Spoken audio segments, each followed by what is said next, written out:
Kvočka je bio prvi zapovjednik logora u Omarskoj. U junu 1992. na tom položaju zamijenio ga je Željko Mejakić.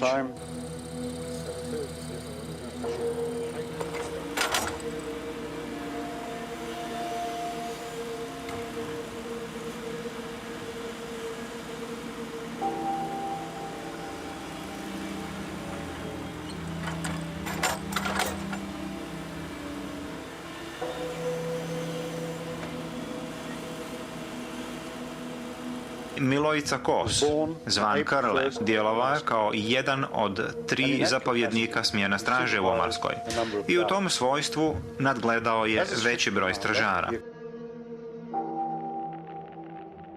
Optuženi Mlađo Radić, zvan Krkan, bio jedan od 3 zapovjednika smjena straže u Omarskoj.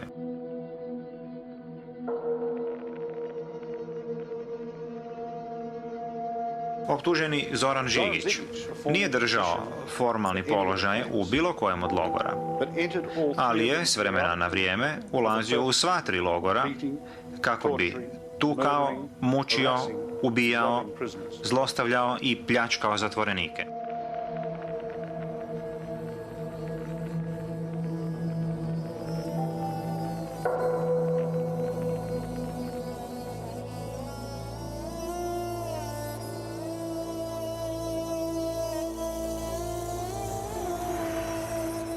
Prijedor živio u pravom smislu Titovo vrijeme. Dakle, ovdje su ljudi od vajkada živjeli zajedno, naslanjali se jedne na druge. Minaret gledao u tornjeve, crkvi, jedni drugima dolazili na svadbe, na sahrane, na kumstva. Međusobno se uzimali, dakle, jedan klasičan primjer jugoslovenstva. Mi smo osjetili mjesec, 2 dana unaprijed da se nešto događa, ali to je sve lebdilo u zraku. Ali kao što čovjek ne može da predvidi gotovo ništa u životu, tako nismo mogli predviditi ni to. Dakle, u Prijedoru je ubijeno zasigurno preko 4000 ljudi. Većina ljudi nije vjerovala, naivno nije vjerovala da se može desiti u jednom partizanskom kraju kakav je Prijedor, Potkozari, gdje je bila neprijateljska ofanziva, 3., jel tako, da može doći do narušavanja nekih međunacionalnih odnosa. Ovdje su ubijani Prijedorčani. Ovdje su Prijedorčani ubijali Prijedorčane. Od onih koji su bili zatočeni i od mojih radnih kolega jedino sam ja preživjela. Dokazi će van svake razumne sumnje pokazati da su hiljade muslimanskih i hrvatskih zatočenika patili i izgubili život u tim zatvoreničkim logorima i to samo zbog svoje nacionalnosti. Sigurno zločina je počinilo više ljudi nego što danas sjedi pred vama. I covered the war in Croatia, so Bosnia was always there. And I think it was, from what we learned from Vukovar, from Knin, from Glina and Osijek and places, it seemed inconceivable that what happened in Croatia could happen in a country where the whole carpet, the whole tapestry was so finely woven, house by house, street by street, classroom by classroom.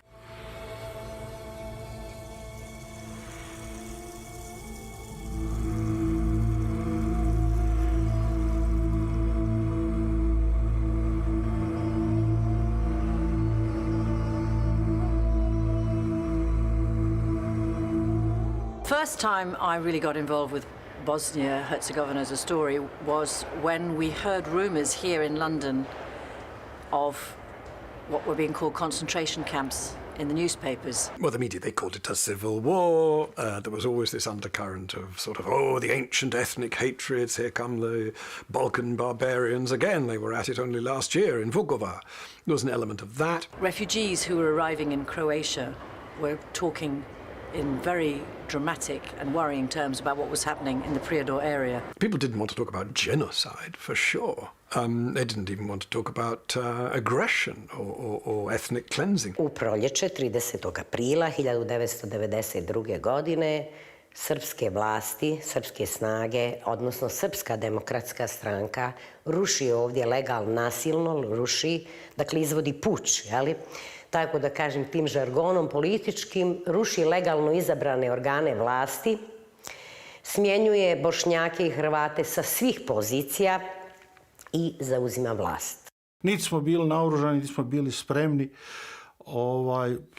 Jedno nedeljno popodne, oko 2 sata, počeli su odozgo s asfalta da tuku sa tim teškim naoružanjem po nama. Mi smo otišli tamo prema tom potoku, ovo susjedno selo Haljići, i mi skupili se svi, i stari, i mladi, i djeca i tako dalje. Preuzeta je potpuna kontrola vlasti u gradu. Policija, sud, banke, općina naravno, to je bio jedan važan segment, radio kao jedan medij, kao medij koji će propagirati ono što lokalne vlasti srpske ovdje saopštavaju.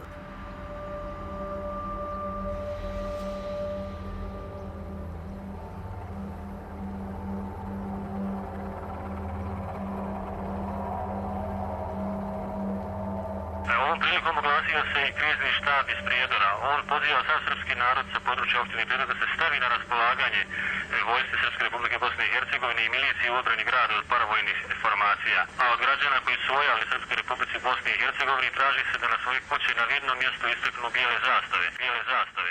Srbi kad su zauzeli vlast, svugdje su bila obilježja srpske zastave,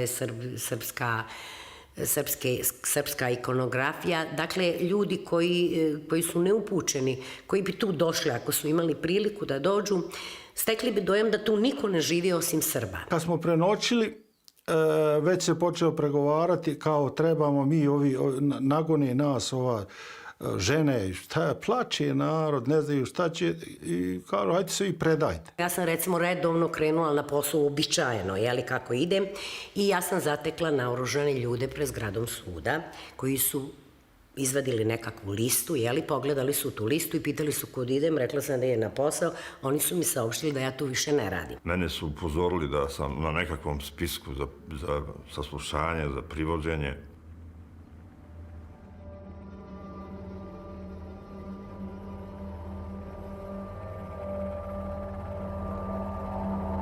Radovan Karadzic, the leader of the Bosnian Serbs, denied the reports in an ITN news bulletin. I invite any foreign correspondent to come to Serbian part of Bosnia and Herzegovina and to point out what city or town they would like to search for concentration campuses for civilians.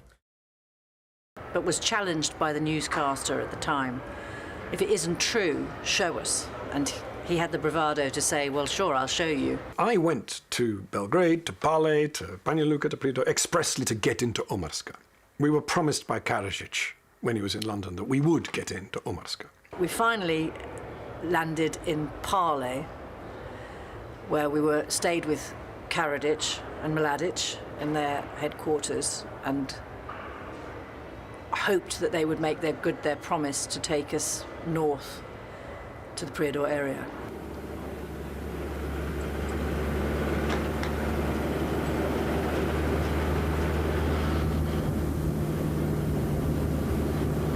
Poslije su nas strpali u gradski autobus, autotransporta Prijedora, na kojem su se sa strane na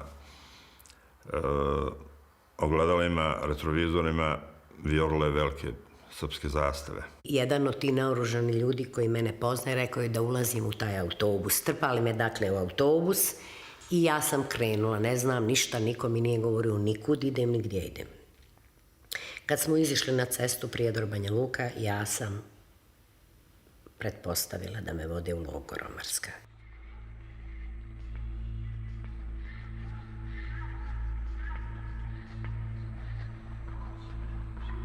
Nisam nikad pomislila da je to tek uvod u pakao kroz koji ću proći.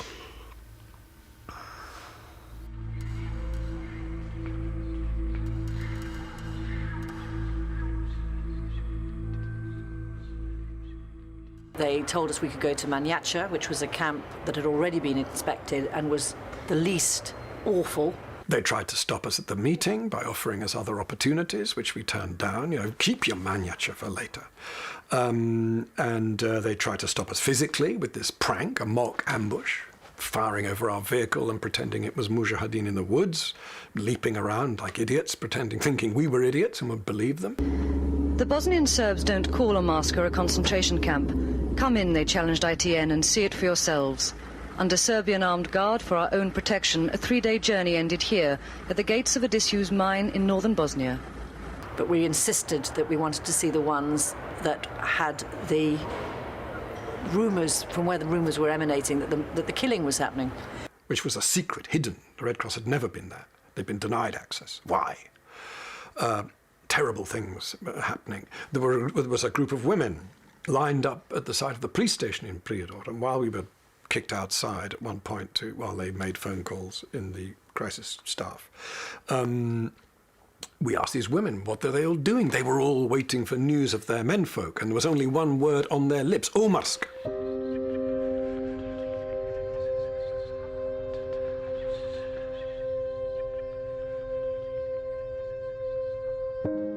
Pucalo se okolo, vidjeli smo tako vrlo blizu je robna kuća i jedan od gradskih trgova. Vidjeli smo tamo vojnike sa puškom u ruci, pucaju prema negdje.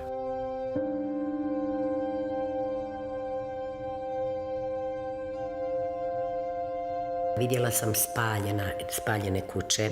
Neke kuće još je kuljao dim iz kuća, dakle nisu još bile potpuno izgorile. Vidjela sam u stvari da pojedinih naselja i sela više nema uopšte.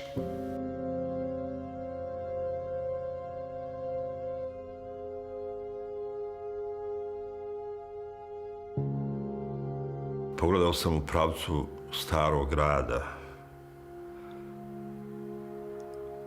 Stari grad je bio buktinja, dakle, bukvalno gorile su sve kuće i pretvaralo se u jedan ogroman plamen, u jedan stup dima koji se visoko dizao gore.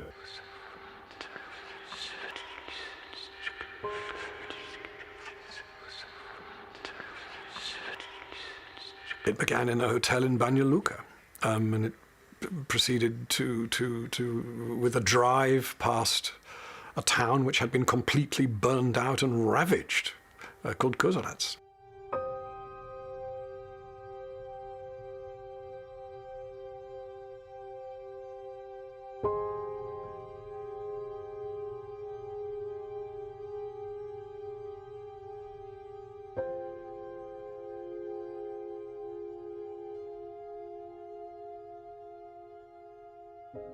And we had no idea that the violence that we were driving through, that was being enacted around us, houses smouldering, shoes on the doorsteps, because the families had run for their lives and left their shoes.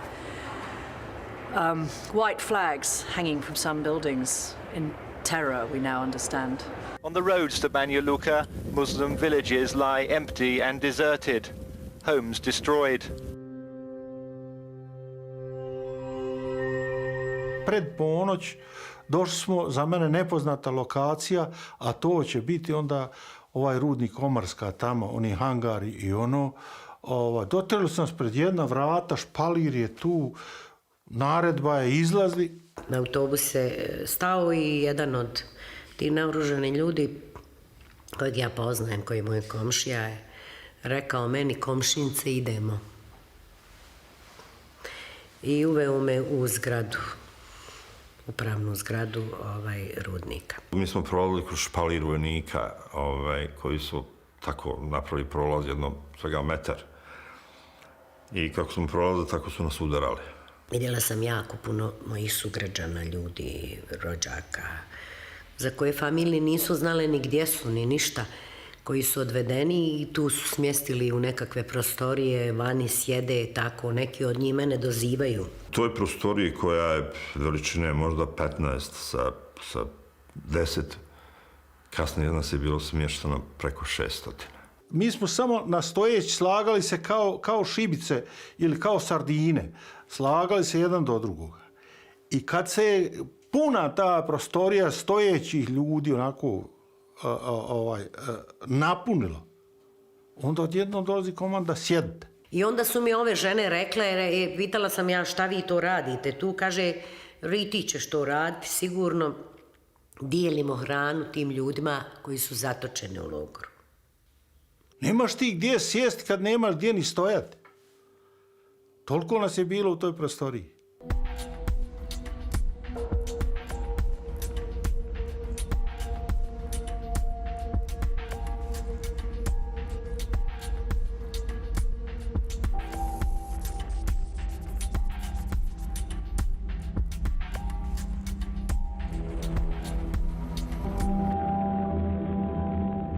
Najviše na udaru tih srpskih vlasti su bili intelektualci u stvari.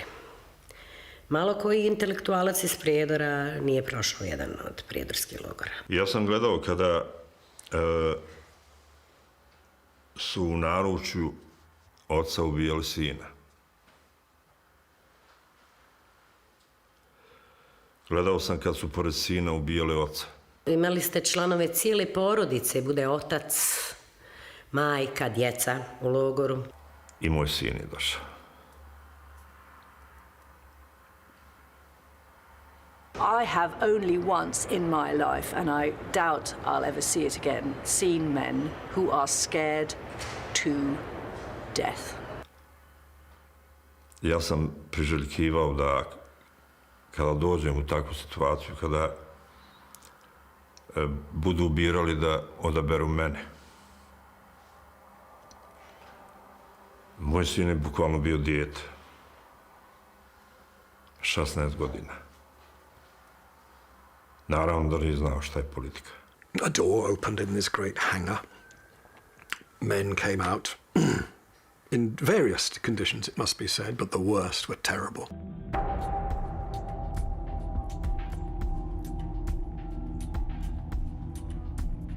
They ran towards us, out of the hangar, out of this doorway, and into a canteen past us. It was lunchtime.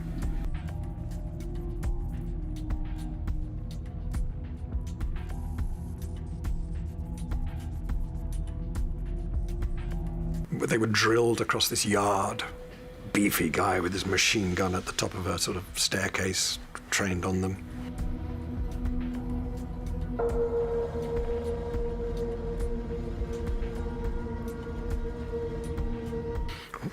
You know, it's almost as though the world's gone black and white. You know, I'm in another time. In small groups, under heavy Serbian guard, they are ushered into the canteen for their single meal of the day. Some with shaven heads. We call it lantern jaw. Gaunt eyes, inflated, rangy fists, bony hands. Conditions which have been hidden from the world, as the Serbs have denied access here to the United Nations. They sat down for what was called lunch, but they lined up for this watery bean stew, took their bowl. Well, it was slop, as we call it. You know, it was water with a couple of beans floating around in it. Most have been here for 2 months. They say they don't know why, that they were rounded up from their homes. Each took a bit of bread in his hand, and interestingly later kept them for later. I saw them holding their bread. They didn't eat it then, they needed it for later or tomorrow or the next day or for somebody else maybe. And then the men left, back to wherever they'd come from, away from our cameras and questions, hidden from the United Nations and the Red Cross, who've been denied access to Omarska, hidden until now from the world. Za 96 dana ili 90 dana ili 85 dana koje smo proveli u Omarskoj, nismo pojedinačno pojeli više od 5 kila kruha.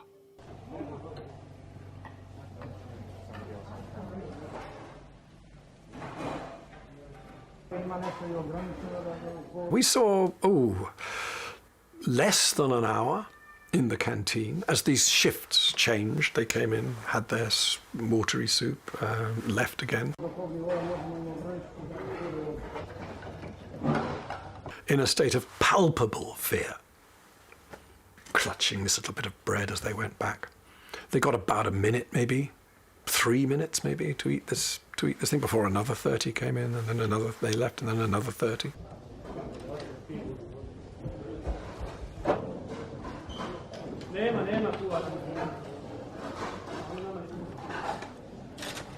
Kada za ta 2 minuta ne stigneš da pojedeš parče hljeba, ili obično se pojede na brzinu ta nekakva čorba, takav koju dobijemo, onda se sakrije to parče kruha pa se negdje kasnije pojede. Trebaš ti izdržati iz dana u dan, šta ja znam, jednom u 24 sata dobiješ nešto jest i to traje danima, mjesecima. I'm surrounded by guys whose eyes are burning to talk. And I tell you, there's nothing like the eyes of someone who wants to tell you about what's going on in a place like Omarska and cannot. You know, they speak for themselves. My abiding memory is sitting down with a man who was eating, clearly hadn't eaten for a very long time. He was terribly thin, and of course, in Omarska they had clothes on, so perhaps their state of undernourishment wasn't as clear as it was at the second camp of Trinopolie, because they were dressed. But one man I sat down next to said, "I cannot tell you the truth, but I cannot lie."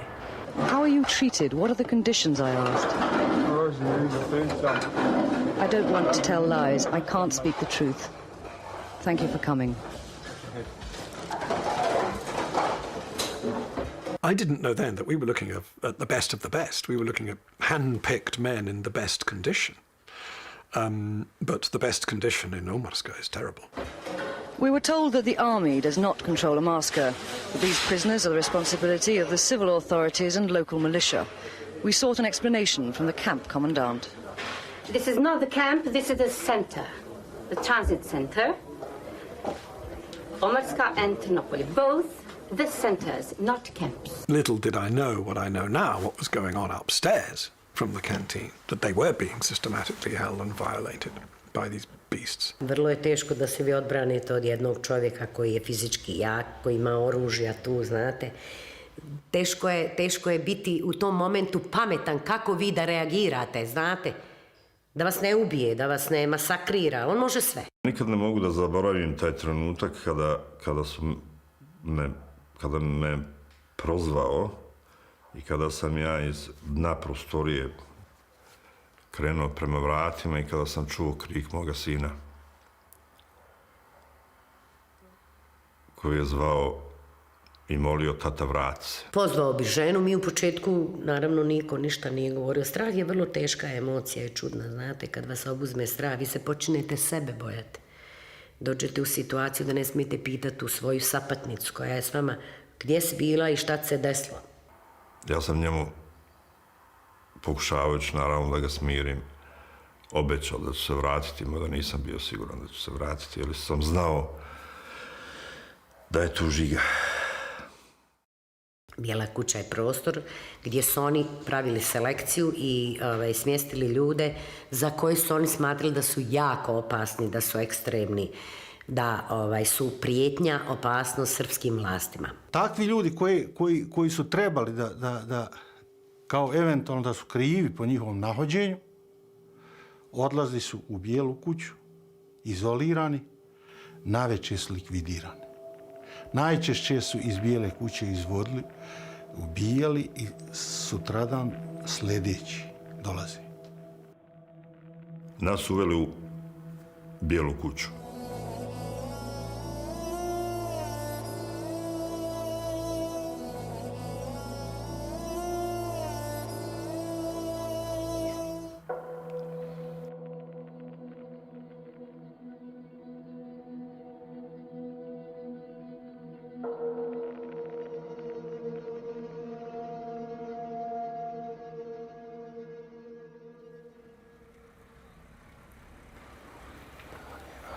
Jedne noći, za taj njihov Vidovdan, ovdje, na ovome dijelu, ovdje, naložene su demperske gume. A ovdje su bili logoraši koji su boravili na pisti i danju i noću. Šta su oni uradili s tim? Naložili su ovdje jednu veliku vatru, tu vidovdansku vatru, i onda su naredili određenim logorašima koje su oni za tu priliku pripremili, naredili su da uhvate kolo oko vatre, a oni su bili iza leđa. I ovi su sad, kako su, to je kao neka loto, lutrija, nešto je bilo. Čovjeka koga odaberu, udarili bi ga samo nogom u leđa, on je upadao u plamen bezglasno. Nije bilo uopšte glasa. Samo nestane, proguta ga dim i vatra.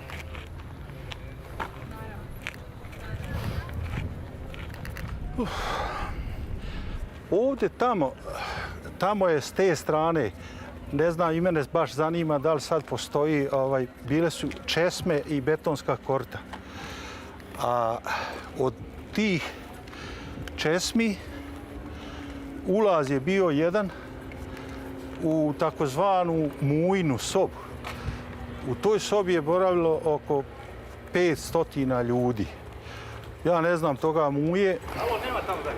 A ima, dokle možemo? Ne može, nema, završeno je. Pa dovle možemo. Ništa, nema dalje. Nema dalje, ajde, nemoj. Hoćeš li reći da nisu više bezbjedni? Harune. Ja ne mogu garantovati za bezbjednost. Evo ga. Daj, ljudi. We were being shepherded around by two men, a man called Drljača, who was the chief of police, and a man called Mejakić. Znači ovdje kad se utvrdi, ako nije kriv, ide u Trnopolje, ako je kriv, ide na Manjac. And we wanted to get into the hangar. Where are the sleeping quarters? Where are the workplaces or whatever? We didn't know. Ste vidjeli djecu? Nigdje. Možete pričati ženu, djecu, nigdje niste vidjeli. To su sve ljudi koji su s puškom učestvovali u borbi.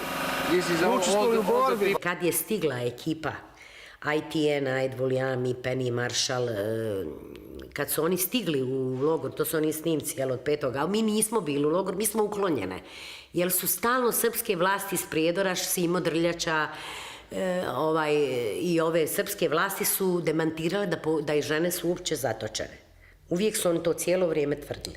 Everything we did was being done under a very frightening and menacing presence.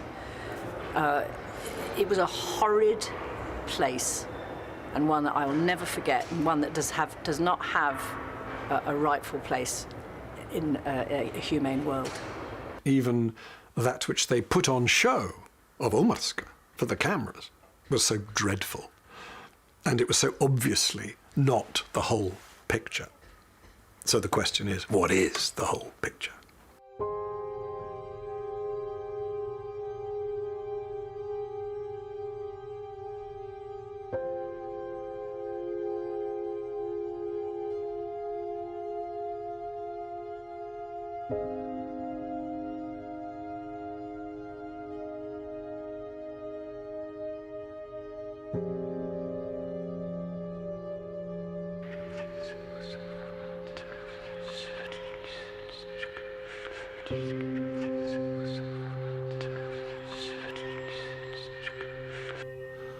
Ja imam 7 rebara skršenih. S ove strane imam 4 rebra skršena, a s ove 3. Sa nama u prostoriju je ušao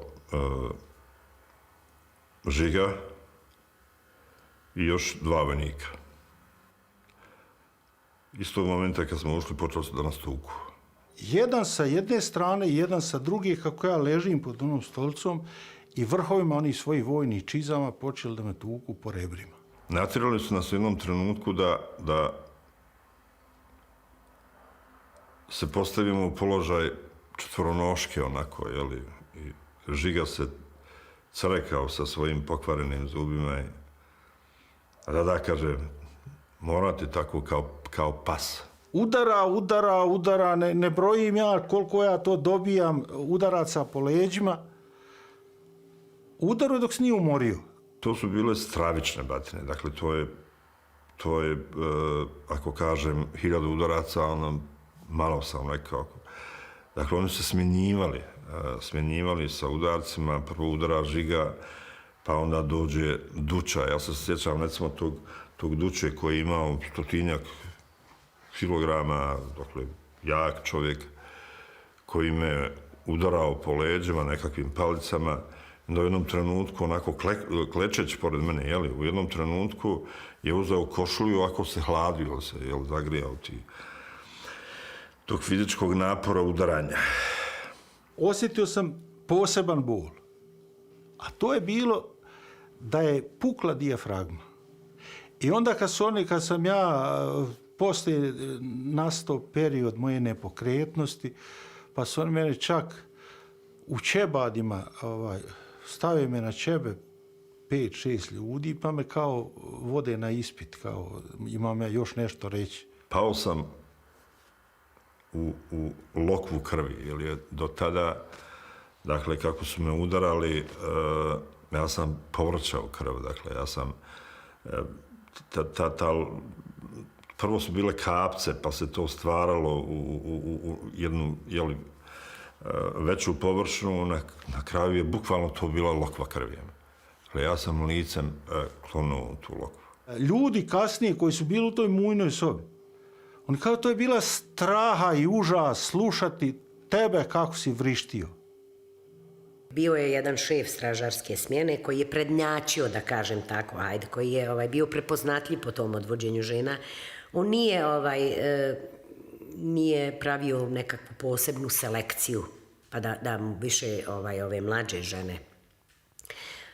On je manje više, ja ne znam, čini mi se, evo mogu to sad slobodno reći, da nije bilo žene koju on nije odveo.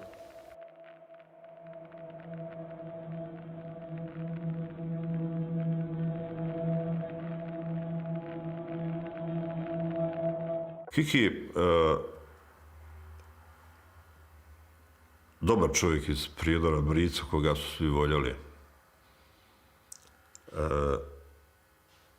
Naravno, natjeran, legao na sredinu sobe i onda je duča taj grdosija od čovjeka s kakaom po stomaku. Kad vrate ženu, dakle, nema nikakvog razgovora, ni priče, niti ta žena se ispovijeda nama koji smo s njom zajedno, jeli, tu u sobi, nego bude odsutna, zamišljena, izgubljena. Vi možete nasluti ili pretpostaviti. Naravno, kasnije to će tek. Vi ste u svojoj nekakvoj muci, čekate kad ćete vi doći na red, pa puno vi tu i ne zaključujete, niti razmišljate, nego samo možete pretpostaviti da nešto nije dobro i da se nešto ružno dešava.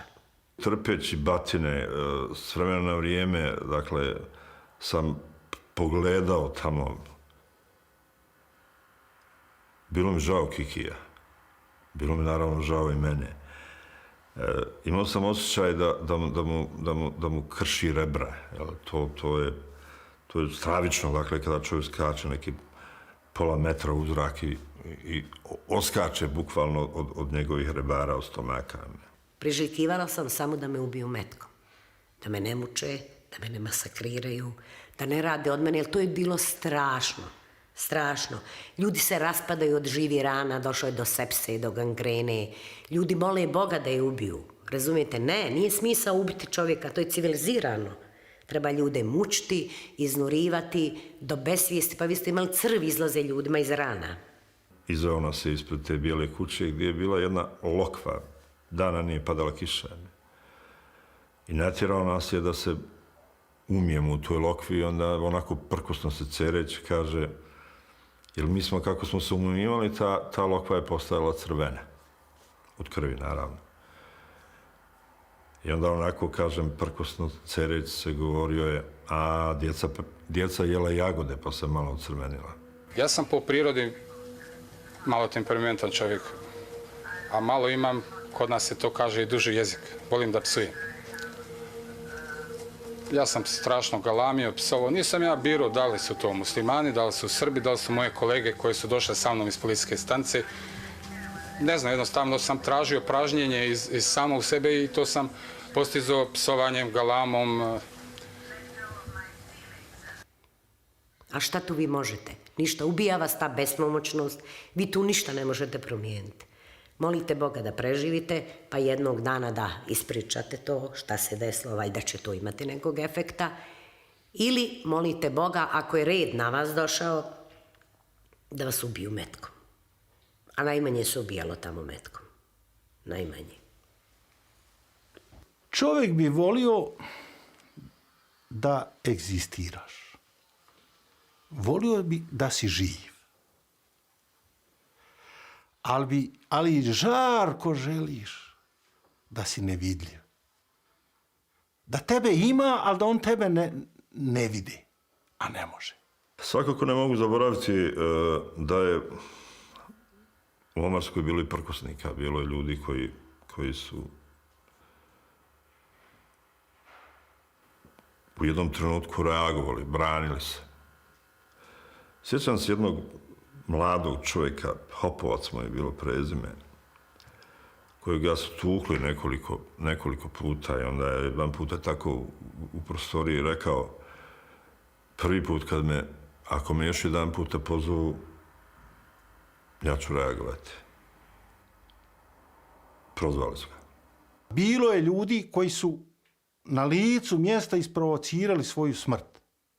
Izuzetno hrabri. Ja sam od nas 3000 logoraša, samo sam jedan glas čuo u gluha doba noći gdje viče: ne daj se Bosno! Kad su ga odveli nakon 10 minuta, čuli smo pucanje. Skočio je na inspektora. Ubili su ga. Ne daj se Bosno! A oni se cerekaju. Nema toga čovjeka više. Ali taj je zagrizo smrt. Nije htio da se pokori. Časni sude, u ovom suđenju govorit ćemo o jednoj vladinoj politici progona i etničkog čišćenja. Radi se o zločinima na ogromnoj skali. Počinjen je tako što su ne-Srbi, najviše bosanski muslimani i Hrvati koji su živjeli u tom području, bili izloženi izuzetno okrutnoj i nehumanoj kampanji terora. Nešto slično nije viđeno u Europi od kraja Drugog svjetskog rata. What we now know is that it was quite an organized system of ethnic cleansing, and by rounding up the most influential and educated first, they were making absolutely certain that there would be no resistance or power left in the Muslim community. And it was an organized and systematic campaign of ethnic cleansing of an evil nature. Analizirajući ono što čini definiciju genocida, dakle tačku po tačku, ali sve sprovedeno u ovom gradu. I do think that the War Crimes Tribunal has a value because those responsible for those crimes who have not been arrested, who have not felt the finger of justice on their shoulder, live in fear that they'll be found out. And the War Crimes Tribunal is documenting that a crime took place, and the deniers can't hide from that.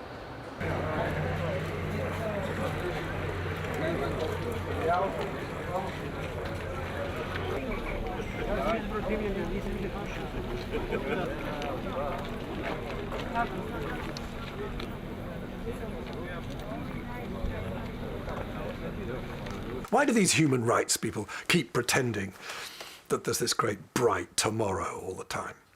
You know, why do they keep going on and on about, oh, we have our justice, we have our tribunal? And then you have these people at The Hague who say, oh, because of us here in our tribunal, the dictators and tyrants of the world will fear our justice. Well, Mr. Assad doesn't seem to be very afraid, does he? Carrying on much in the footsteps of Dr. Karadzic and the others. Samo formiranje Haškog tribunala je bila naivna priča za lakovjerne, da će pravda konačno biti zadovoljena. Sada naravno svi znamo da to nije. People went up to Holland, bared their chests, spoke their all, in great detail about the things they'd suffered, and especially the women, the violated women. Imate nekakve apsurde, dakle paradokse imate, pa izrečeno recimo za genocid manja visina kazni nego za ne znam, neka i druge teška kršenja međunarodnog humanitarnog prava i tako dalje, manja kazna. Vekanović Neđa, Vekanović Kamil, Siječić Hamed, Sikirić Mesut.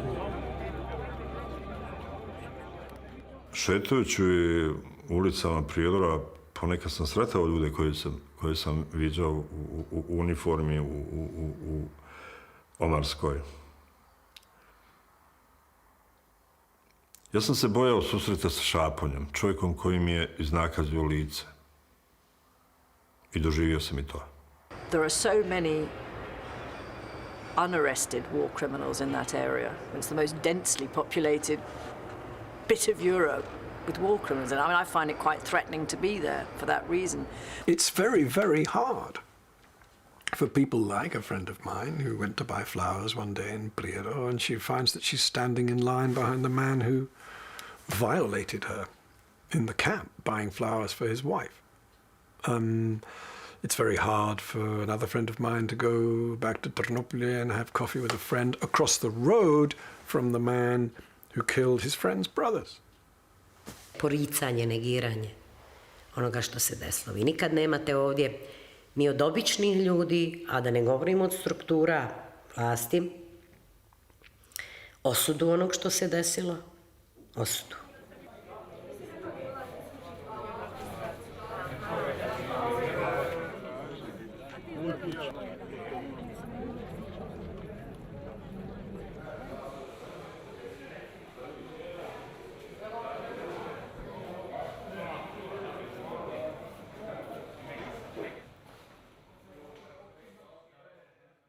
And the mass grave, for example, 2 weeks ago I asked the people living nearby, did you see anything? And they just said, one of them was hanging out the washing and said, I don't live here. You know, and then she went back clearly into her house. Another Serb, Bosnian Serb down the road said, this has nothing to do with me. I live 2 kilometers away. As if that 2 kilometers absolved him of any involvement as a witness. I don't know many people actually who will say, you know, of an evening over a drink or a meal, oh, The Hague did a grand job. I'm so glad. I feel I've really been given what I needed by that tribunal, by the fact that they're in jail. And some people just get out early, don't they? Čovjeka koji je počinio ogromna zlodjela na ovom području, dakle Zorana Žigića, kazne sa 27 godina zatvora. Erdemović učestvuje u streljanju 1000 Bošnjaka i dobije 5 godina. Čovjek nema šta drugo osjećati nego samo gorčinu. I mean, there was a case of a man in Prijedor who was serving something like 40 years jail for one murder, calculated very carefully that he could give himself up, get convicted for crimes of humanity, get 7 years, and there's a nice big packet of cash paid to his defense lawyers, with which I think, I believe his wife opened a restaurant or a hotel. Prijedor je mali grad, imate priliku sretati ljude koji su duboko involvirani, ono što se dešavalo u Prijedoru. Ja sam imala priliku sretati ljude i protiv kojih sam svjedočila pred sudom, jel? I vidjeti stražare, i vidjeti isljednike, ispitivače, od njih niko nije ni odgovarao, znate. Ništa, ja ponosno dignem glavu, pogledam ih u oči.